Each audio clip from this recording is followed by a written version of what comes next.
Hi friends, ஒரு நிமிஷம் கூட விடாமல் சண்டே 10 இன்ச்சு ஸ்னோ கிட்ட ஃபுல் டே கொட்டி தள்ளிடுச்சுங்க. ஸோ ஈவினிங் ஒரு 4:30 இருக்கும். காரை க்ளீன் பண்ணலாம் அப்படின்றதுக்காக வெளியே வந்திருக்கேன். எந்த அளவுக்கு ஸ்னோ பெஞ்சிருக்கு அப்படின்னு பாருங்க. ஸோ காலையிலேருந்து ஒரு 6 மணி வரைக்கும் பார்த்தீங்கன்னா ஸ்னோவாக இருந்துச்சுங்க. 6 மணிக்கு மேலே ஐஸாக பெய்ய ஆரம்பிச்சிருச்சு. 4:30 மணிக்கே எவ்வளோ ஸ்னோ அக்யூமுலேட் ஆயிருக்குன்னு பாருங்க. அதுக்கப்புறமும் நைட் வரைக்கும் ஃபுல்லாக ஒரு நிமிஷம் கூட விடாமல் ஸ்னோ பெஞ்சிருக்கு. ஸோ என்னதான் அப்பார்ட்மெண்ட்டில் நம்மளோட ட்ரைவே இந்த பார்த்து எல்லாத்தையுமே கம்யூனிட்டி ஆர்ட்லேயே க்ளீன் பண்ணிட்டாங்க அப்படின்னாலுமே காரில் இருக்கிற ஸ்னோ எல்லாமே நம்ம தாங்க க்ளீன் பண்ணணும். ஸோ காரில் இருக்கிற ஸ்னோ எல்லாம் வந்து க்ளீன் பண்ணி இன்னொரு பார்க்கிங்கில் போய் நம்ம விடணும். ஸோ ஆனால் இப்போ வந்து பார்த்தீங்கன்னா பெஞ்ச ஸ்னோ ஏற்கனவே பாதி அளவு காரை மூழ்கிடுச்சு. ஸோ அப்படி இருக்கும்போது வந்து இந்த குளிரில் அதை க்ளீன் பண்ணுறது ரொம்பவே கஷ்டமாக இருந்துச்சுங்க.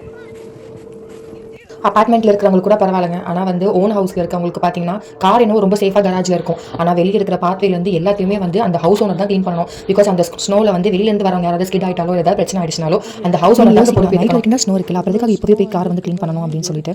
ஆனால் பார்த்தீங்கன்னா இப்போ பெய்யறப்பவே ரொம்ப லைட்டாக இருக்குங்க ஸ்னோ. அப்போ க்ளீன் பண்ணுறப்ப ரொம்பவே ஈஸியாக இருக்கும். ஆனால் இதே நம்ம நைட் வரைக்கும் விட்டுட்டு நாளைக்கு காலை க்ளீன் பண்ணோம் அப்படின்னா நிறைய ஸ்னோ வந்து அக்யூமுலேட் ஆகிடும். அது மட்டும் இல்லாமல் அது வந்து ஐஸாக வந்து ஃபார்ம் ஆகிடும். ஸோ அப்படி இருக்கும்போது நமக்கு வந்து க்ளீன் பண்ணுறது ரொம்ப பெரிய கஷ்டமாக இருக்கும் இந்த குளிரில். ஸ்னோ வந்தாலே குட்டி பசங்களுக்குலாம் ஒரே என்ஜாய்மெண்ட் தாங்க. பாருங்கள், அடிக்கிற குளிருக்கும் ஸ்டாமுக்கும் வந்து எப்படி அழகாக விளையாடிட்டு இருக்காங்க வெளியே ஸ்லைட் பண்ணி அப்படின்ட்டு. வீக்கோட டெம்பரேச்சர் ஃபுல்லுமே வந்து ரொம்பவே டவுனாக இருக்குது. அதனால் இந்த பனி எல்லாமே கரையணும் அப்படின்னா கண்டிப்பாக 2 வாரமாவது ஆகும். ஆனால் இந்த மெயின் ரோட்ஸ் எல்லாமே வந்து ஃபுல்லாக க்ளீன் பண்ணிட்டாங்க அப்படின்றதுனால மண்டே ஒரு நாள் மட்டும் லீவ் விட்டுருந்தாங்க. டியூஸ்டேலேருந்து பார்த்தீங்கன்னா பழையபடி ஸ்கூல், காலேஜ், ஆஃபீஸ் எல்லாமே வந்து ஸ்டார்ட் ஆயிடுச்சுங்க. இன்னொரு வீடியோவில் பார்க்கலாம். பாய்.